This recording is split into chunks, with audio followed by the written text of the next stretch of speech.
I'm Ken Wollack. I'm president of NDI, and I want to welcome you to the 6th Madeleine K. Albright Grant Luncheon. We have gathered here to recognize the strides, often against tremendous odds, that women have made in the political arena worldwide, and to honor a group that has made extraordinary efforts to advance women's political leadership in a country that has emerged as a regional and global democratic power. Over the past 30 years, NDI has worked in nearly 100 countries to increase the number and effectiveness of women in the political life of their countries. Why our focus? Perhaps our obsession with politics. It is simple. As more women reach leadership within political parties and get elected to legislatures in significant numbers, these institutions tend to prioritize health, education, and other social economic issues that people actually care about. In a study of 31 democratic countries, the presence of more women in parliament has enhanced government legitimacy among both men and women, a significant development in a time when too many democratic institutions globally are under siege, confronting citizens who feel disconnected and disaffected. And in places as diverse as Timor-Leste, Croatia, Morocco, and South Africa, the increase in the number of female lawmakers led to legislation related to anti-discrimination, domestic violence, family codes, inheritance, and child support and protection. In the past 3 decades, NDI has trained tens of thousands of women to run for political office, supported the efforts of more than 2,000 women's organizations, and just last year connected almost 72,000 women through I Know Politics, an interactive online forum where women share ideas, experiences, and expertise. Yet even qualified women face additional institutional barriers, particularly in parliamentary systems. In order to be elected, they must first be nominated and placed on a party list, a process normally dominated by their male counterparts. This is why today's event is part of a new global campaign, the Madeleine Albright Women's Project, which will support the kind of reforms by political parties and institutions that will provide real avenues for women's political leadership. NDI over the years has partnered with 720 political parties and 10,000 parliamentarians worldwide. The Madeleine Albright Project will help us to focus future partnerships on the ability of women to participate, compete, and lead. There are a number of individuals and groups that I would like to acknowledge today. I want to first recognize our board of directors, whose leadership, commitment, and support are central to NDI's mission. And I would like to ask those board members who are here to stand so that we can show our appreciation. They are Hattie Babbitt, Ken Melly, Pat Griffin, Elizabeth Bagley, Elaine Shokas, Bernie Aronson, Linda Thomas, Donna Brazil, Joan Kalambokidis, and Rusty Connor, NDI's counsel. And I would like to single out board member Bren Simon, who has generously supported the Albright Grant each year, and a former longtime board member, Molly Razor, who was so dedicated to our women's programs. A word about our chairman.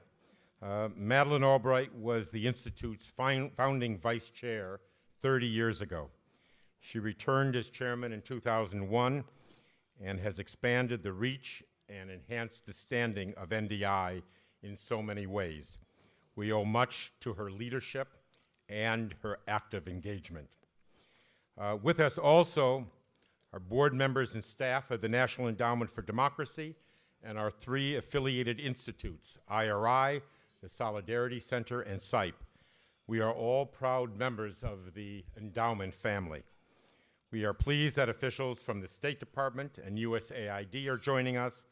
They are our partners and indispensable support network in the field.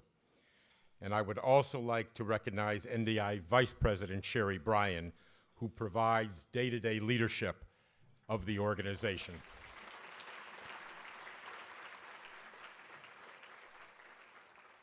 I especially want to single out the old and new friends who made this event possible. They are members of the host committee and supporters of the luncheon who are listed in your program. We are very, very grateful for their support. And I want to welcome members of the Diplomatic Corps and express our gratitude to those in the room who volunteer their time and expertise to assist NDI programs in so many places. This morning, we heard an extraordinary panel of experts moderated by Tina Brown discuss how technology can help advance women politically, economically, and socially. They included Madeleine Albright, Stephanie Cutter of the Cutter Media Group, Sally Eskew from Intel, Ping Fu from 3D Systems, and Laura Lopez Padilla of Mexico, our honoree today. Technology is a powerful force for change, but its real potential for good depends on partnerships between government, citizens, and the private sector. I would like now to introduce one of NDI's vice chairs, Hattie Babbitt, a former ambassador to the OAS and deputy administrator of USAID.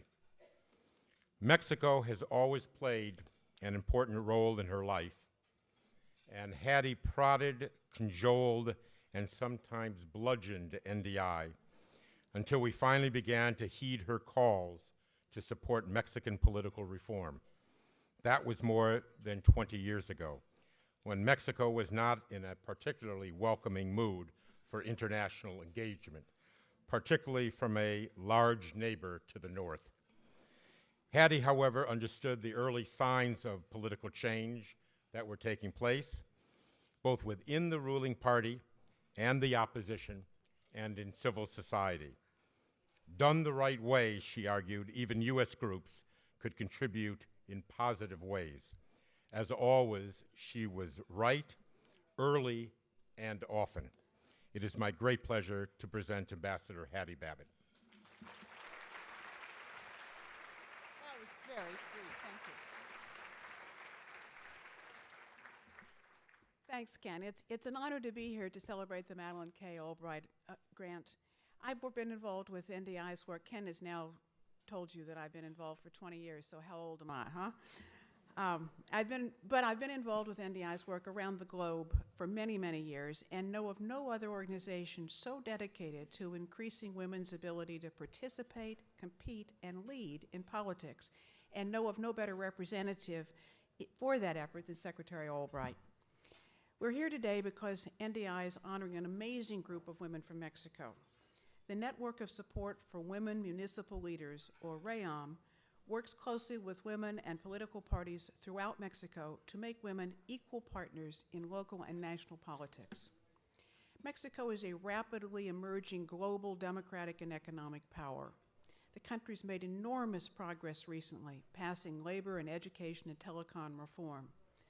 But despite remarkable progress on many fronts, women continue to struggle for equal participation in political advancement. REAMM was established to address this inequality and has been chosen as the recipient of the $25,000 Madeleine K. Albright Grant for its work to increase the number of women leaders in Mexico at the local and national level. REAMM participated in the successful national campaign, 2% More Women in Politics, to improve enforcement of the provision in Mexico's federal election code that designates that 2% of federal political party funding go to women's leadership training. While the environment has improved and women have attained prominence in national politics in Mexico, just 6.1% of the 2,400 local mayors are women. REAMM has conducted training programs with local women's institutes in states and towns around the country and will use this grant to bring the success of national efforts like the 2% campaign to communities all across Mexico. Let's take a few minutes and watch a short film about this indefatigable group of women.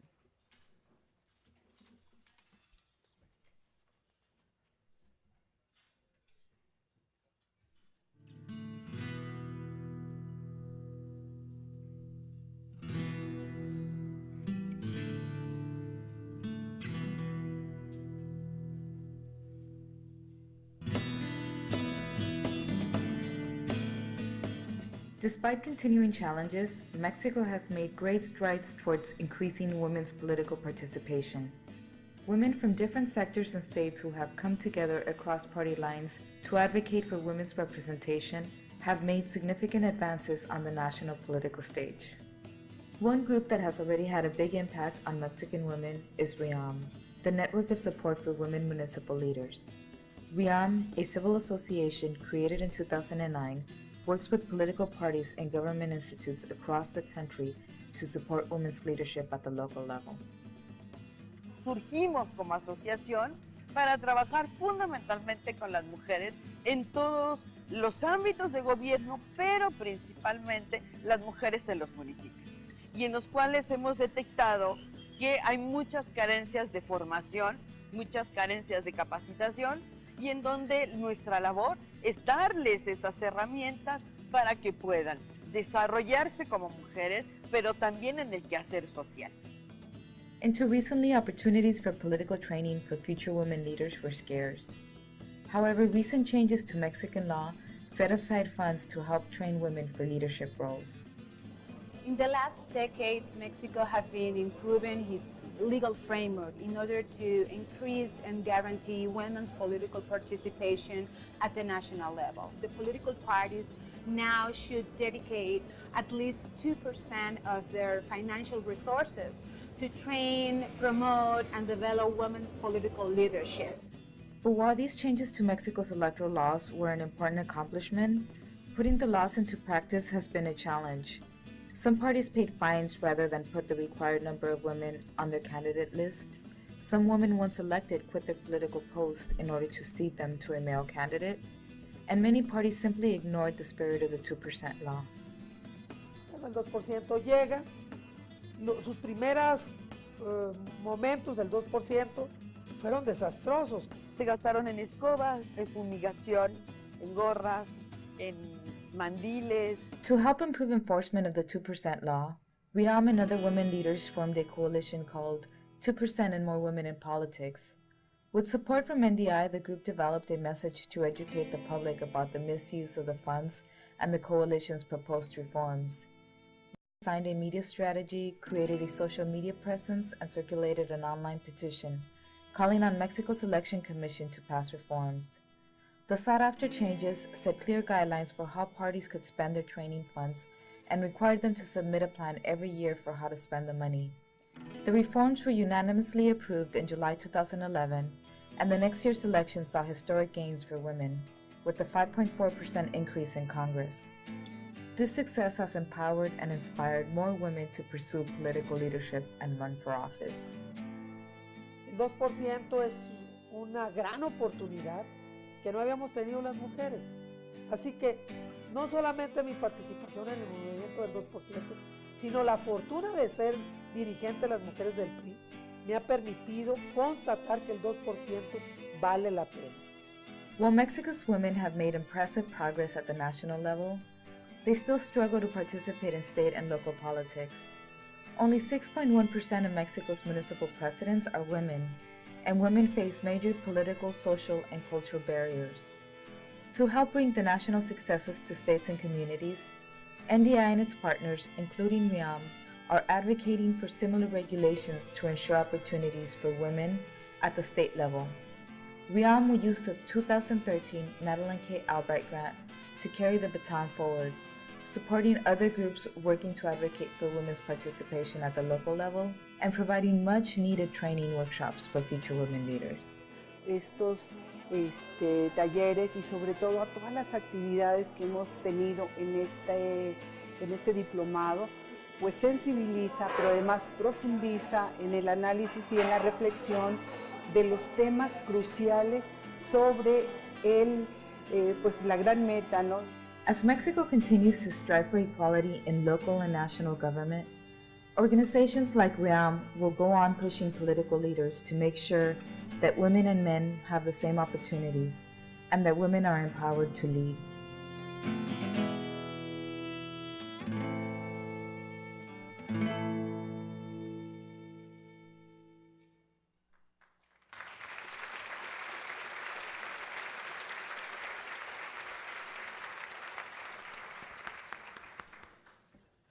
Laura, where are you?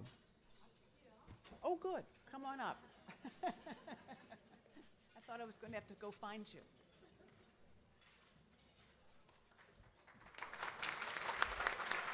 Congratulations. Thank you very much.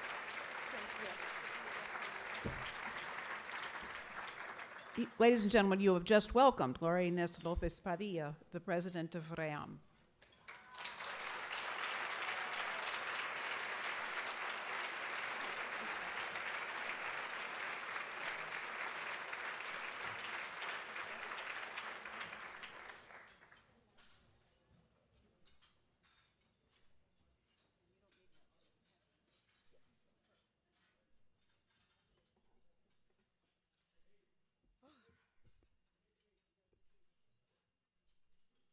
Okay, thank you very much for the award.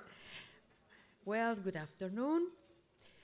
On behalf of the Network of Support for Women Municipal Leaders, or REAMM, as you seen in the video, is our acronym in Spanish. I would like to express my gratitude to NDI for awarding our organization the 2013 Madeleine K. Albright Grant. Thank you very much. Out of all the talent and the serving groups around the world that work on behalf of women, we are honored that our work to promote women's rights and increase women's political participation in Mexico will be noted by Secretary Albright and by the National Democratic Institute. The Network of Support for Women Municipal Leaders is a civil society organization created in 2009 to strengthen women's leadership at the local level and support women's participation in political parties and government institutions across the country. As NDI and REAMM know all too well, we must ensure that women have a seat at the decision-making table. If we hope to see real change in our governments, political parties, and communities. In the last decade, Mexico has made great strides in women's political participation at the national level. This is due in large part to legal and electoral reforms that help women to better compete as candidates as leaders. In 2008, Mexico's Federal Congress passed an unprecedented amendment. It said that no more than 60% of candidates could be of one gender. On a federal political party candidates list, in other words, 40% of those candidates must be women. Well, must be men. Well, in other words, 40% in those candidates must now be women. That's one of the highest gender quotas in the world. These landmark reforms also require political parties to make an investment in women members and future leaders. The law says that at least 2% of the funds the federal government gives to political parties must be used for women political training and leadership development. 2% might not sound like much, but from 2008 to 2011, political parties got about $18 million from the government. And parties did put aside 2%. But, that I said, instead of spending it on a training programs to help advance politically, they spend it on party supplies, vacation, retirement, benefits, bonuses, laundry, and electrical bills. Yes. In response to this outrageous abuse, civil society organizations came together with members of political parties, government institutions, and individuals to ensure it never happened again. With support from the NDI field office in Mexico City, we formed a coalition that drafted a regulation to guarantee that the 2% went only to support women's political empowerment. To get it passed, the coalition called 2% and More Women in Politics launched a media campaign, built a social media presence, and circulate online petitions calling on Mexico's Federal Election Commission to adopt the regulation. The measure set clear guidance for how parties could and could not spend the training funds, and it required parties to submit an annual plan to the Electoral Commission and how they planned to spend the money. Thanks to the coalition efforts, the reforms were unanimously approved in July 2011, and a year later, elections in 2012, last year, saw historic gains for women in national politics, with 183 seats in the National Congress going to women. That means a more than 5% increase from the previous election.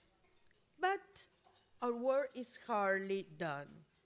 At the state level, while women are fighting for representation, they hold just 6% of municipal presidents or mayor's office. And the financial support that help women compete at national level hasn't fully taken root. Just half of Mexican states designate specific money for training and leadership development for women. In the states that do have these financial regulations, there are no guidelines to ensure that funds are used correctly. The political parties are not trained or well informed about how to use these funds. Our organization will use the Madeleine K. Albright Grant to change this. Using lessons from the National 2% campaign, we will bring together civic, political, and government representatives to form municipal coalitions in the 4 states of Yucatán, Guerrero, Estado de Mexico, and Michoacán. REAMM will assist these coalitions and they campaign for regulations to ensure that funds are used effectively to promote women's participation.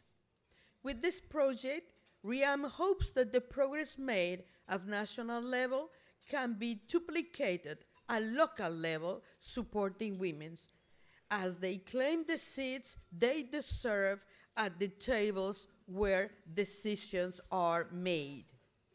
I would like to thank NDI on behalf of all members of the REAMM and the women municipal leaders of Mexico. We are deeply honored by your belief in the women of country and your faith in the future of Mexico's democracy. Like one of my colleagues says, we hold up half the sky. We deserve the half of the power. Thank you very much.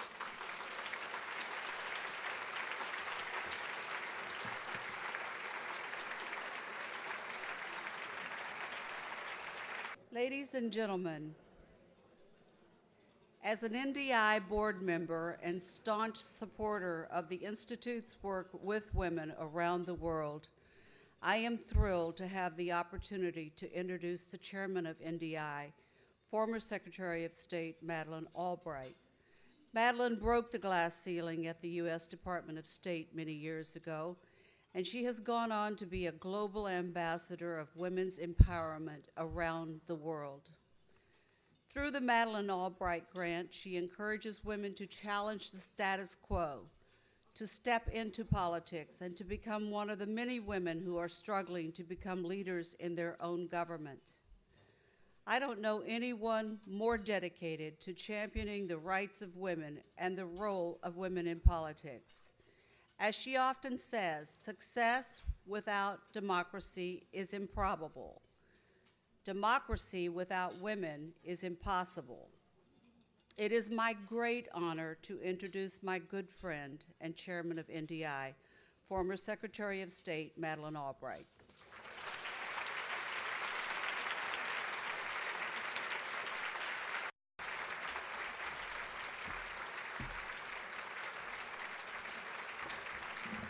Thank you very much. Thank you. Thank you, everybody. Thank you.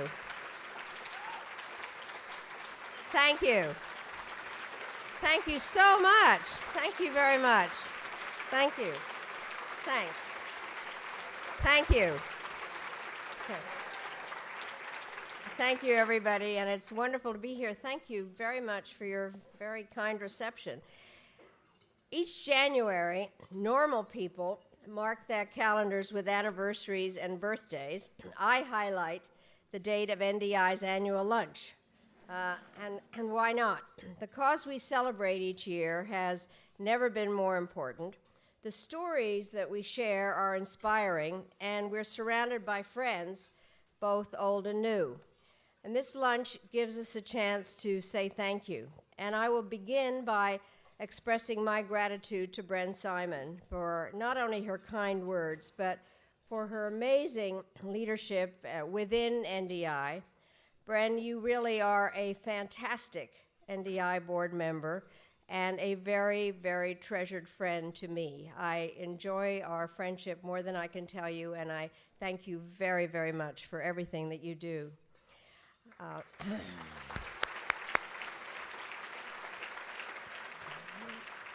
I also want to express my thanks to Ambassador Hattie Babbitt, whose experience as a diplomat and an advocate, especially within our hemisphere, has made her a vital contributor to NDI, and our friendship is very dear to me, and I'm delighted, Hattie. Thank you for all your work. And our president, Ken Wollack, and Vice President Sherry Bryan, there truly is no better team anywhere in terms of leadership for an important piece of work. So to both of you. In time of constant strain, what Ken and Sherry have done is kept us true to our mission of support for democratic institutions and values, and we're grateful to them and to NDI's incredible staff and partners across the globe. We're grateful as well to have had a chance a little earlier to honor the trailblazing efforts of Laura and her colleagues. I think that it is an amazing amount of work that they have done, because we saw the video, but also I found so interesting in our discussions that in Mexico they seem to have a lot of women, or more women, at the federal level than at the local level. I find that a very interesting kind of conundrum, and it'll be wonderful to be supportive of this group. We're delighted this afternoon to welcome from area high schools a group of future legislators, cabinet secretary, and yes, presidents, who have joined us to highlight the essential role that women must play in public life. And I ask those students to stand. They are from Cesar Chavez and Friendship Charter School, St. Timothy's, Washington International, and the National Cathedral School. Great. Thank you. Thank you all for joining us today. Finally, we're pleased to say hello again to some special members of NDI's family. Like any institution, NDI has had good days and bad days, but the very worst was in January 2007, when NDI's own Andi Parhamovich was killed in Iraq by terrorists. Shortly after that tragedy, we established a fellowship in Andi's name to help carry on her work. And that fellowship is given annually to an NDI partner or staff member who's engaged in strengthening democracy in her own country. And I'm happy to announce that the recipient of the 2013 award is Hodan Ahmed, a senior program officer in Somalia, where the democratic challenge is daunting, but the participation of women is increasing, thus providing an important platform for future progress. And I hope you will join me in saluting Ms. Ahmed, for whom we will hear a little bit later, and in recognizing as well the representatives of the Parhamovich family who are with us today, including Andi's parents, Vicky and Andre, her sister Marcella, her brothers Chris and Corey, and her nieces Kayla and Abby. We honor you.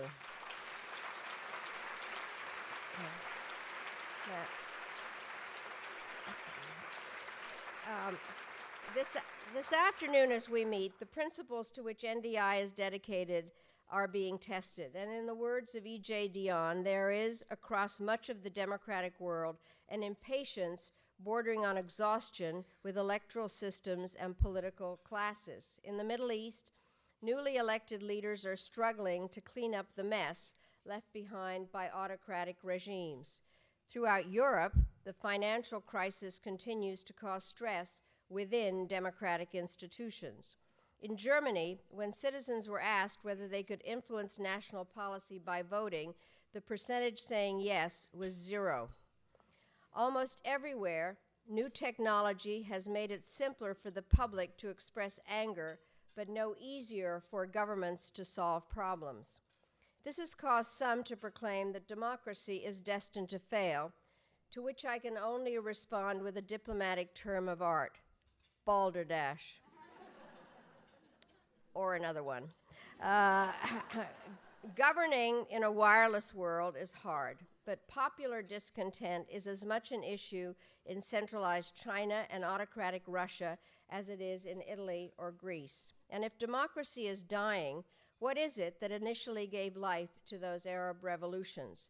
What caused the voters of Pakistan to achieve this month the first transition from one civilian regime to another in their country's history? What if not the idea of democracy sustained Aung San Suu Kyi and her followers for more than 20 years and is now transforming Burma from a police state into a free one? And what if not the desire to shape their own destinies has caused women on every continent to become a dynamic force for democratic growth? Whether locally or globally, forward movement must often take place on a step-by-step basis. And in building democracy, the involvement of women is indispensable. And that's why NDI's priority in countries from Central America to Central Asia has been to help democratic women to organize and advocate reforms, amend constitutions, run for public office, and hold their leaders accountable. Month by month, week by week, we are making a difference, and so each day more women are moving into positions of authority. And this matters because we have learned that when women are empowered to make our own political and economic choices, the chains of poverty can be broken, families are strengthened, the spread of sexually transmitted disease slows, environmental stress is reduced, and socially constructive values are more likely to be passed on to the young. The pessimists are wrong to predict democracy's decline because democracy's potential has just begun to be explored. And there's no better way to discover what free people can do than by pushing aside the barriers of discrimination that have held half the world back and by creating space for women to participate, compete, and lead. NDI's longtime mantra is that building democracy is not an event, but a process demanding the leadership of people from all sectors of society. That process is neither exclusively top-down nor bottom-up. It's more like a plant rooted in the earth but fed by sun and rain from the sky. In the same way, freedom begins at the local level, but the story of one success can have a global impact depending on how and why and to whom the tale is told. It so happens that our keynote speaker this afternoon is a genius at telling stories. Through the medium of film, she captured the drama in Liberia as women almost literally beat swords into plowshares, mending a torn country and then setting it free. Abigail Disney wears many hats, but with a single purpose of helping women to protect their families, build their societies, and make their voices heard. Through her films and other projects such as the Peace is Loud initiative, the Daphne Foundation, and the Global Fund for Women, Abigail Disney is one of those rare people, a dreamer, but also a doer, and we are delighted to have her with us today. So please join me in welcoming our keynote speaker, the remarkable Abigail Disney.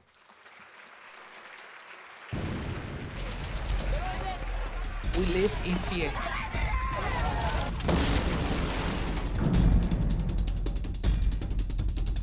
When I go out of the house in the morning, I say goodbye to my children and my family because I say that I never know whether I'm coming alive back home or not. If you look at the frontline discussion of wars, the troops, the politics, the borders, the weapons, the armies, that is a man's story. How you actually exist and continue on living in war, that's a woman's story. That story has never been told. There are no front lines in the wars in today's world. The fact is, the primary victims are women and children. Civilians are not, quote, collateral damage, as we once called them, but really very much in the center of the war zone. Women, although they are not necessarily the combatants, are often the victims. In contemporary wars, the tactic is killing or raping women. This is a very nasty weapon of war. It has probably become more dangerous to be a woman than a soldier in an armed conflict.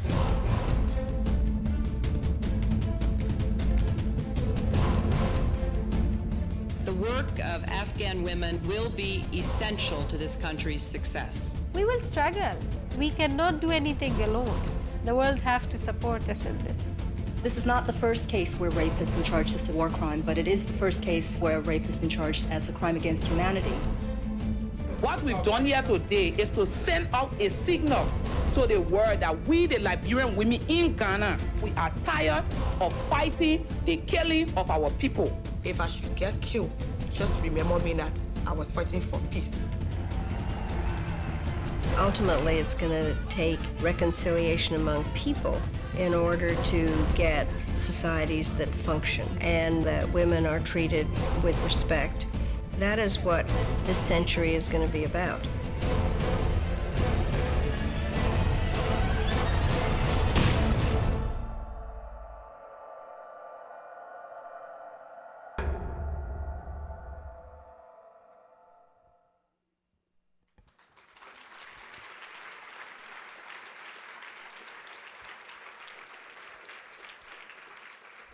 I like running that before I come up because now I know nobody's sleeping. And I had a whole debate with myself about whether I'd use Madeleine's box. And I'm rather fond of it. I may take a box with me wherever I go from now on.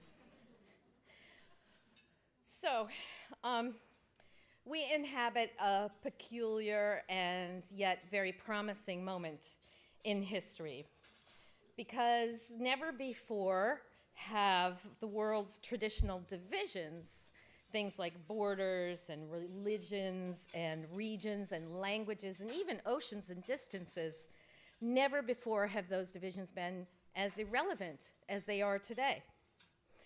And therefore, never before has the need been so pressing for our men and women in political power around to find and to articulate those things that hold us together. Our modern moment has its downsides for sure, and most importantly in the way that conflict has fundamentally changed, as you can see from the trailer. Gone are the days of the battles that I think most of us were raised on, the idea of an Iwo Jima siege, the idea of a Battle of the Bulge.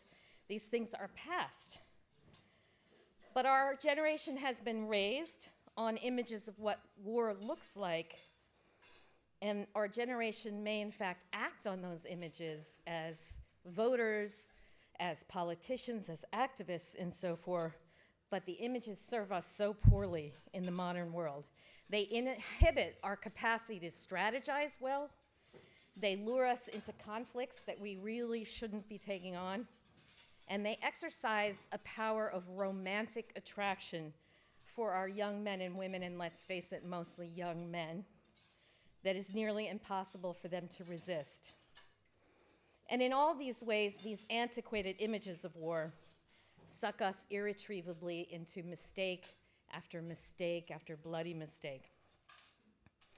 So the world is always changing, but our challenge today is not so much the fact of change as the rate of change. And in the struggle to acclimate ourselves in this dizzying environment, we can sometimes overlook that there are core truths, truths that are eternal and universal, but which may take on different outer appearances. But those core truths are precisely what we need to hold in our hearts, to find and to keep our bearings as the world keeps spinning on around us. And I just mastered Twitter, and you want me to understand Vine? I don't understand. Stop it. So I spent some years when my children were young sort of tethered to New York City. I didn't want to go far because they were young. So I went into the neighborhoods, and I really learned a lot about grassroots women and that kind of activism up close. And I met some extraordinary women in that world. I met the kind of heroism and integrity that you normally think you only find in epic poetry. But there it was, right under my nose, softening the burden of poverty on people, raising the voices of the unheard people, and pushing back on the relentless depredations of the particularly rough version of capitalism as it expresses itself in our cities, particularly in New York. And I came to love these women and to see them as my tribe. There was something that drew us together, a common ethos. It was deeper and more powerful than all of the externalities, the race, the history, the class, that might have discouraged us from any attempts at being friends with each other. And years later, when my kids were older and the leash was longer, I started traveling a little further afield because I wanted to see what that kind of activism looked in other countries and cultures.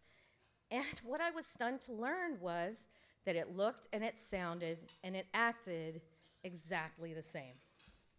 That deep ethos, that vocabulary about justice, that inclination to bring a sense of humor to absolutely everything, no matter how rough it was getting, that reflex for democracy, that sisterhood, that shared ethos was instantaneously recognizable to me and totally identifiable, whether it was a job training program in Rabat, whether it was a sex trafficking program in Cambodia, whether it was a peace building program in Liberia. All these disparate women were in fact the same people with the same aspirations and the same style of action. And given that none of these groups had ever really had the opportunity to communicate with each other or know each other, I'm still really not sure how this managed to happen, except that there might just be something out there underneath the surface of our political world that runs deep and runs universal. So I started making films about that courage and tenacity of the women that I met and loved so much around the world, in part to spread what I saw as the good news.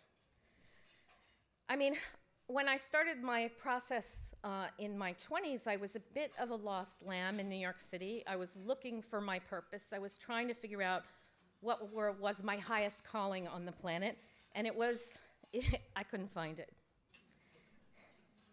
And in my camaraderie with these women, these bright, powerful women in the city, I realized that it was right under my nose.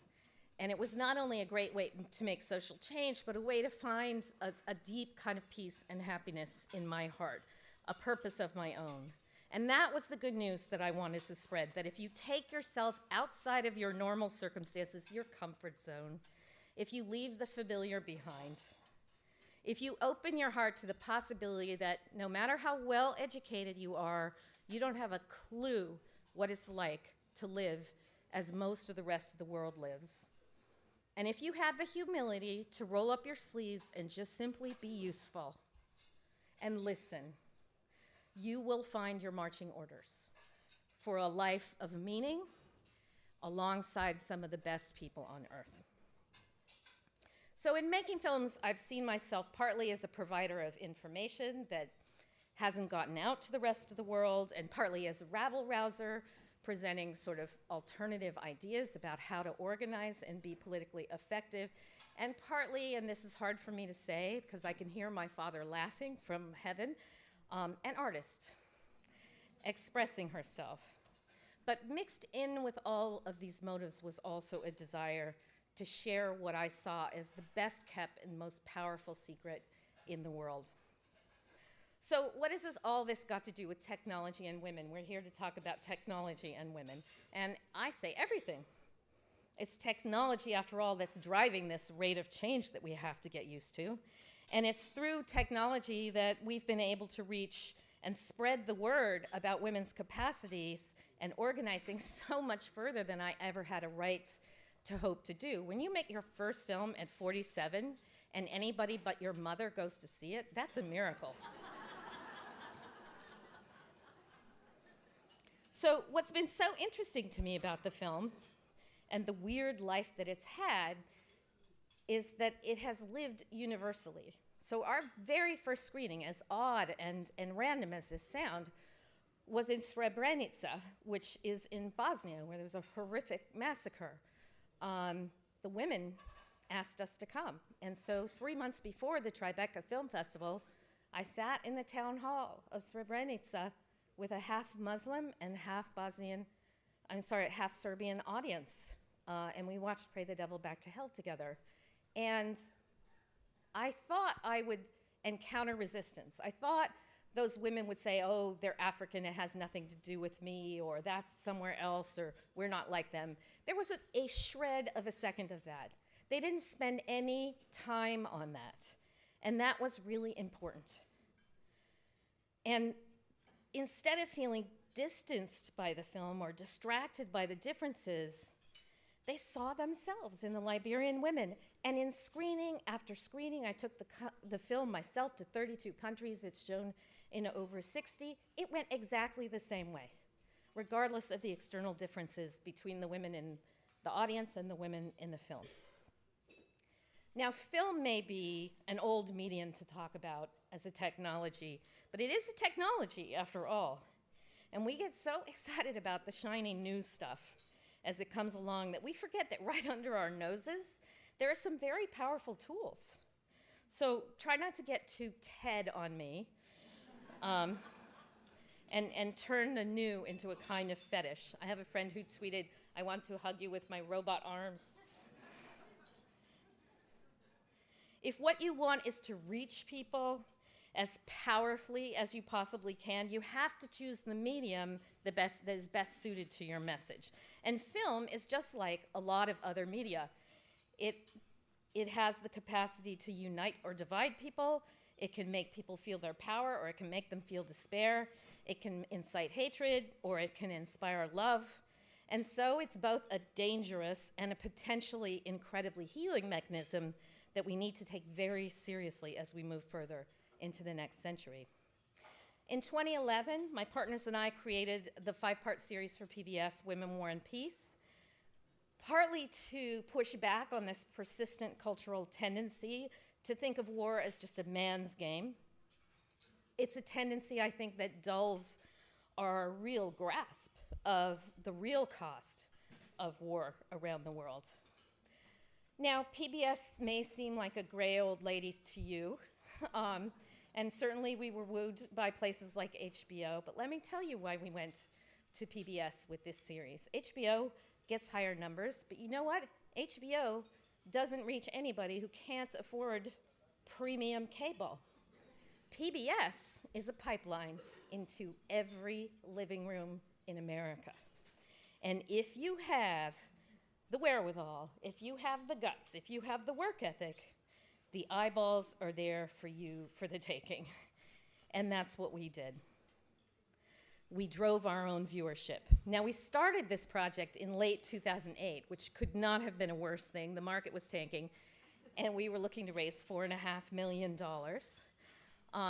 mainly because we wanted to not make these films on a discount, which is often what happens with women's media. They're expected to do more with less.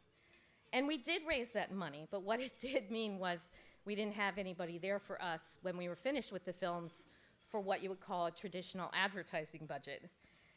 In fact, Ken Burns was on the air a month before we were on the air with one of his films, and I have to cop to a certain amount of jealousy because there was one day I took a subway uptown. It was all over my subway car. I took a cab downtown. It was on top of my cab, and I turned on Jeopardy just to relax, and he had a Jeopardy category. It was horrible. So I know we're supposed to support each other, but we took the lack of advertising dollars as a challenge, and I'm weirdly happy that it worked out this way, because now, frankly, I can be very certain of what it's possible to accomplish if you use the new media and a little old-fashioned work and shoe leather. We call it a high-low tech campaign, over and above what traditional marketing can do. So we reached 13 million unique viewers, which, if you know PBS numbers, is really, really hitting it out of the park. Tens of thousands of universities and tens of thousands of public schools with our films and with the educational materials, and the films are online and continue to gain viewers as we speak. And every one of these viewers we touched personally through an aggressive social networking campaign that started a year before the films came out. It involved every women's group and every human rights group we could think of, every contact we had ever made, every relationship we had ever met. Yes, people stopped taking my phone call. It was really, don't tell her I'm not there. But also we got out of our offices and we went to the local affiliates and we shook hand and we met every nice old lady and spoke to every school group and church group and block association that asked us to come. In fact, in the month of October, for 31 days, I was on 28 airplanes. So you all need to just say a little God bless my husband. I do have 4 kids at home. And in combining the analog and the digital in this way, I think we were able to make a pretty astounding case for the power of the technologies that present themselves to us now, only if you have the work ethic to deploy them in combination with all the other things that we've been good at doing all along, like gathering, like talking, like using the phone, like putting posters up and getting on the radio and handing out flyers. After all, the internet is on its own great, but if it's that great, what are you all doing sitting here right now? There's no substitute for human contact, right?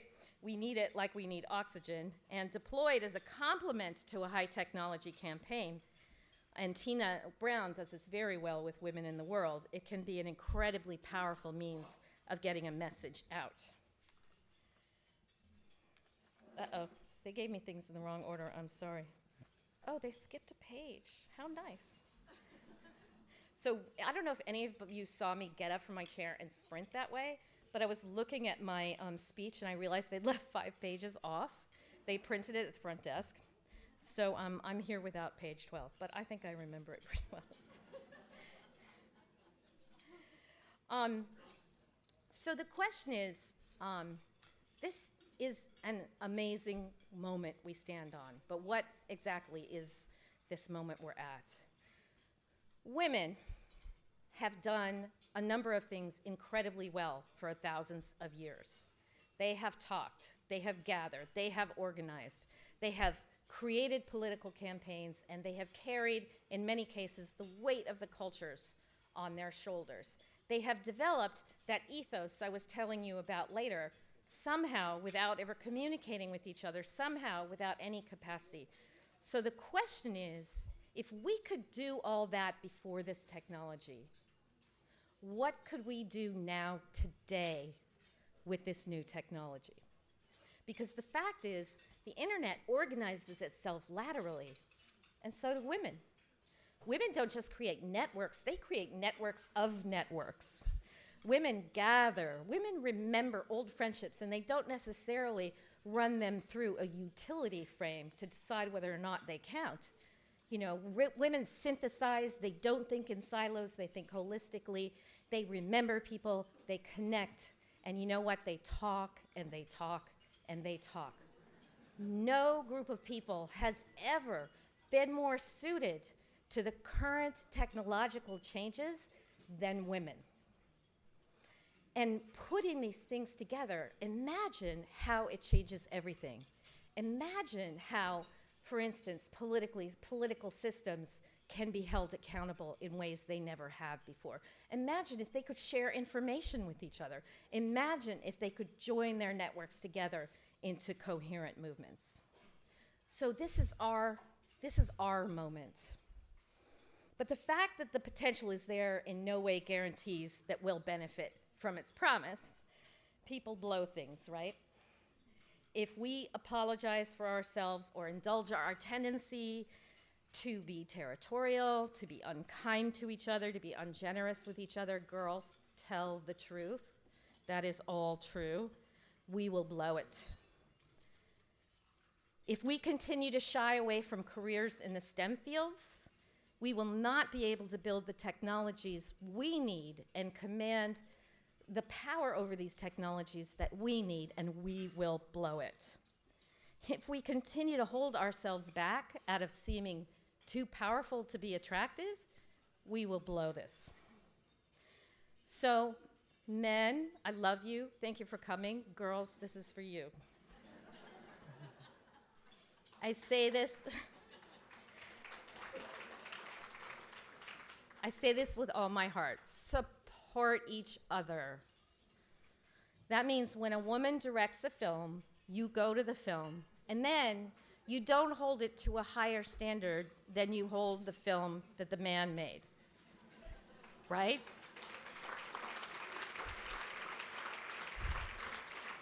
Guys, have you ever seen a film by Michael Bay? The bar is low, girls. The bar is low. And there are now, believe it or not, fewer women in the Directors Guild today than there were 20 years ago. We are not moving forward. And when they connect, oh gosh, there's that. And when a newspaper spends very serious time talking about the White House counsel and her shoe collection, as the Washington Post just did this last week, and by the way, there were probably more important things the White House counsel in this moment had to say to us. Write them enraged letters. Let them have it. Let them know we expect better. And when a woman writes an op-ed piece in the newspaper, try not to think, who does she think she is?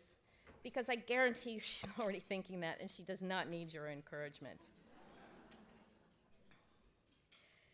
And when your daughter asks for a doll for Christmas, give her a doll and a computer.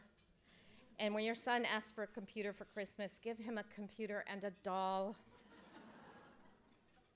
And when a woman steps up to run for president, perhaps in the next couple of years, for God's sakes, can you leave her pantsuits alone?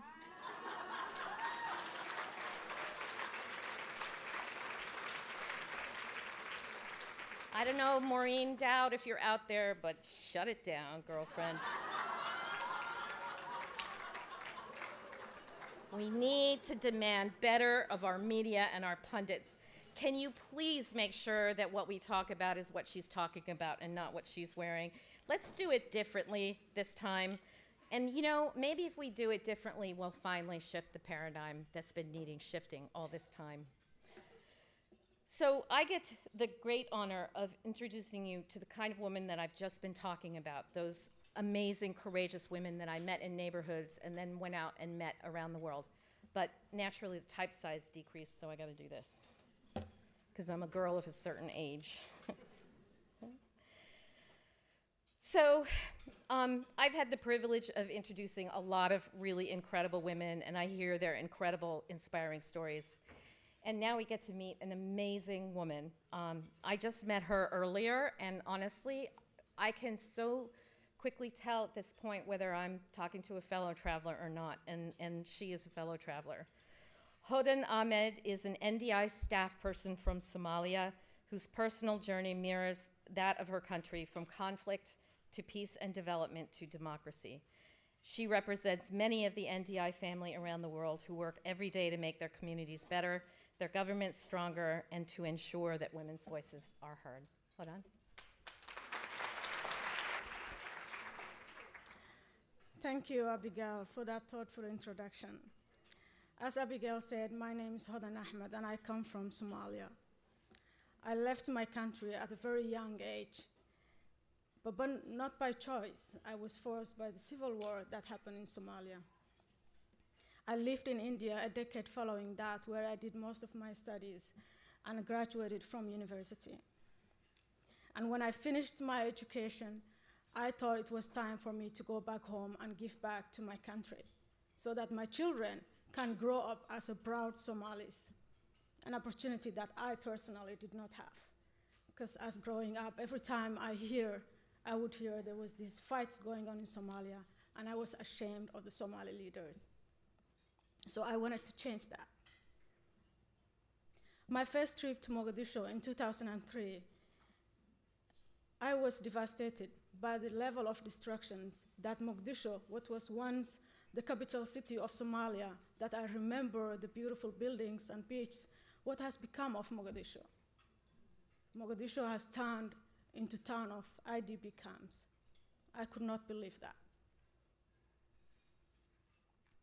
I could also see the sufferings of young women and mothers and children who were suffering intolerably, all because of warlords who were so hungry for power. What was even more painful for me was to see young girls at the age of 6 years old going through this terrible practice of FGM, female genital mutilation. They had no choice. They had to go through that. At that time, I knew that it was time for me to help these girls. It was time for me to save them.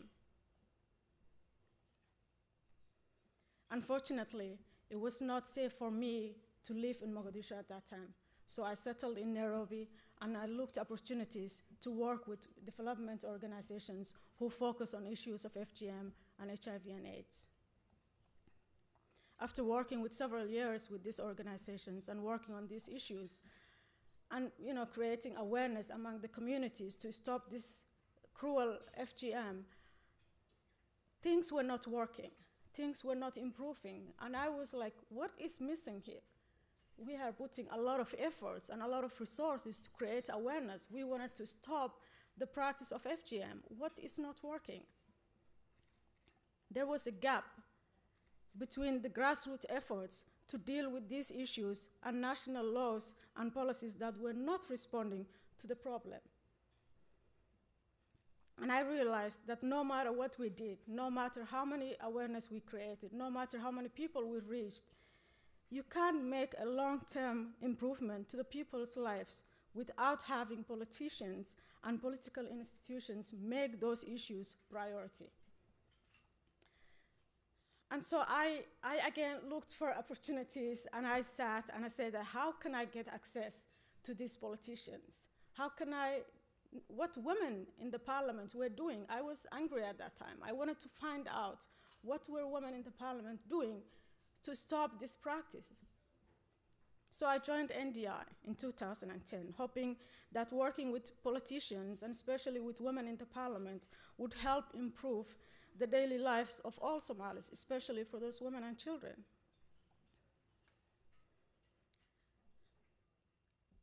After having access to women in the parliament, it wasn't easy for them. I realized that women in the parliament themselves had a long way to go. There was a security challenge for them. There was a resource challenge for them. They needed themselves to be empowered so that they can talk about these issues. But with the little resources that was available to them, I worked closely with women in the parliament and women in the civil society and lobbied amongst traditional elders and religious leaders to outlaw female genital mutilation. Today, the adopted constitution of Somalia has a clause that prohibits FGM.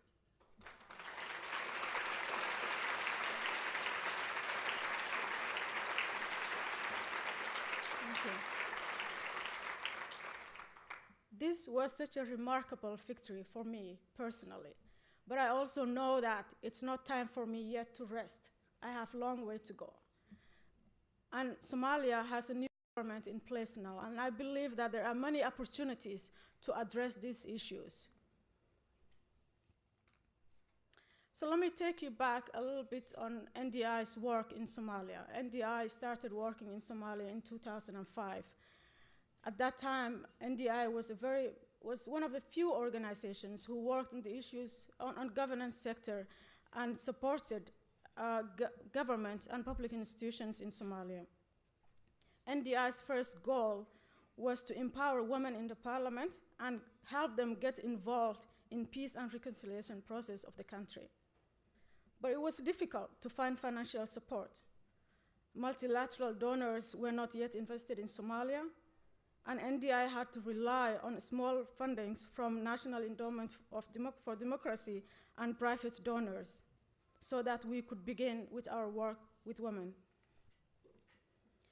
Unfortunately, 8 years down the line, as I stand here today, we still struggle to find financial support to promote women's political participation in Somalia. So today, I'm honored to announce that NDI is launching Madeleine K. Albright Project, a global fund to support women to participate, compete, and lead in political life.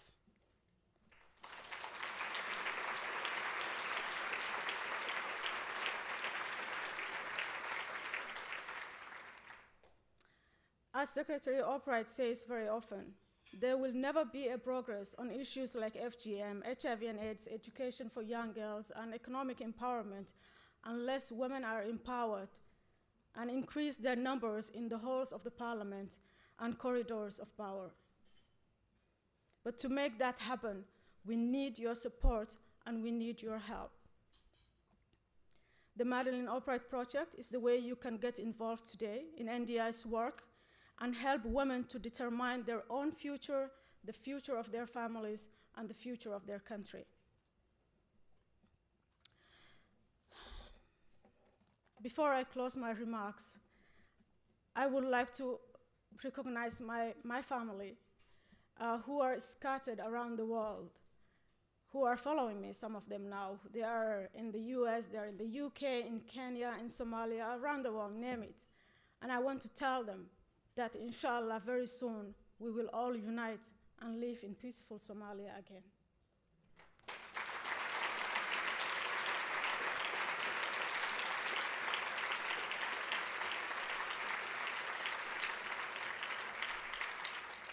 I thank you all for taking time out of your busy schedules today and coming to this event. Thank you so much.